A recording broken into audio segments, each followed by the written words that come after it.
کے بعد نبی کوئی نہیں ہے۔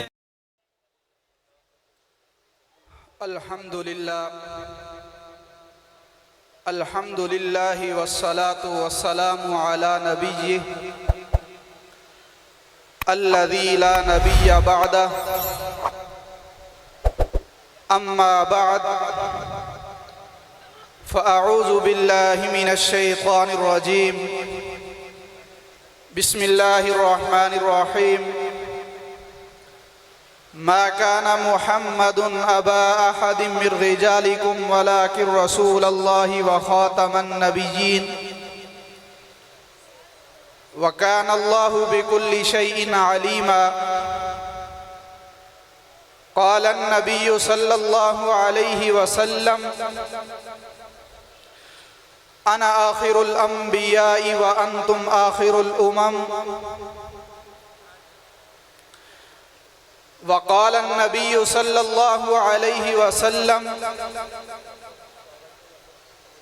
إنه سيكون في أمتي كذابون 30 وفي رواية دجالون كلهم يزعم أنه نبي وأنا خاتم النبيين لا نبي بعدي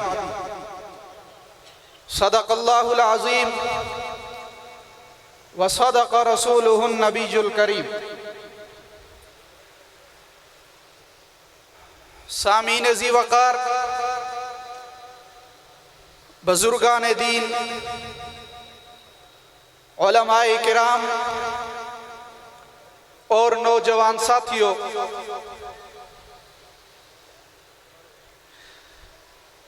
میں اور آپ اس بات کو بخوبی جانتے ہیں کہ حضرت آدم علیہ السلام سب سے پہلے نبی، آپ صلی اللہ علیہ وسلم سلسلہ انبیاء میں سے سب سے آخری نبی۔ جس طرح حضرت آدم علیہ السلام سے پہلے کوئی نبی نہیں، اسی طرح آپ صلی اللہ علیہ وسلم کے بعد بھی کوئی نبی نہیں۔ اسی بات کو اللہ تبارک و تعالی نے قرآن مجید کے اندر ارشاد فرمایا کہ وَلَٰكِن رَّسُولَ اللَّهِ وَخَاتَمَ النَّبِيِّينَ، کہ آپ صلی اللہ علیہ وسلم اللہ کے رسول ہیں اور آج تک اس دنیا میں جتنے انبیاء آئے ہیں ان انبیاء میں سے آخری نبی ہیں۔ اور اسی بات کی وضاحت کرتے ہوئے میرے اور آپ کے پیارے نبی محمد الرسول اللہ صلی اللہ علیہ وسلم نے فرمایا کہ آج تک اس دنیا میں جتنے انبیاء آئے ہیں ان میں سے آخری نبی میں ہوں۔ جتنی امتیں اس دنیا میں آئی ہیں ان میں سے آخری امت تم ہو۔ معلوم یہ ہوا کہ جب آپ صلی اللہ علیہ وسلم آخری نبی ہیں، آپ کی یہ امت آخری امت ہے، تو آپ صلی اللہ علیہ وسلم اس اپنی امت کے لیے جو دین اسلام لے کر آئے تھے وہ دین بھی آخری دین ہوگا۔ اور آپ صلی اللہ علیہ وسلم پر اس امت کی رہنمائی کے لیے آسمانی کتابوں میں سے آخری کتاب قرآن مجید جو نازل ہوئی وہ بھی آخری کتاب ہوگی۔ سامعین ذی وقار، اسی مختصر سی بات کو عقیدہ ختم نبوت کہتے ہیں کہ حضرت آدم علیہ السلام سب سے پہلے نبی، آپ صلی اللہ علیہ وسلم سب سے آخری نبی، آپ صلی اللہ علیہ وسلم کی یہ امت آخری امت، آپ صلی اللہ علیہ وسلم کا دین آخری دین، اور آپ صلی اللہ علیہ وسلم پر آسمانی کتابوں میں سے نازل ہونے والی کتاب قرآن مجید آخری کتاب۔ اسی بات کو یاد کر لیں۔ کوئی پوچھے عقیدہ ختم نبوت کیا ہے تو یہی 4-5 چیزیں بتا دیں، عقیدہ ختم نبوت اسے کہتے ہیں۔ سامعین ذی وقار، آپ صلی اللہ علیہ وسلم نے اپنے زمانہ مبارک میں اپنے صحابہ اکرام کو قیامت تک آنے والی مختلف ادوار کی مختلف چیزوں کی خبریں ارشاد فرمائیں۔ وہاں پر آپ صلی اللہ علیہ وسلم نے اپنے صحابہ اکرام کو ایک یہ خبر دی کہ انہو سیکون فی امتی کذابون 30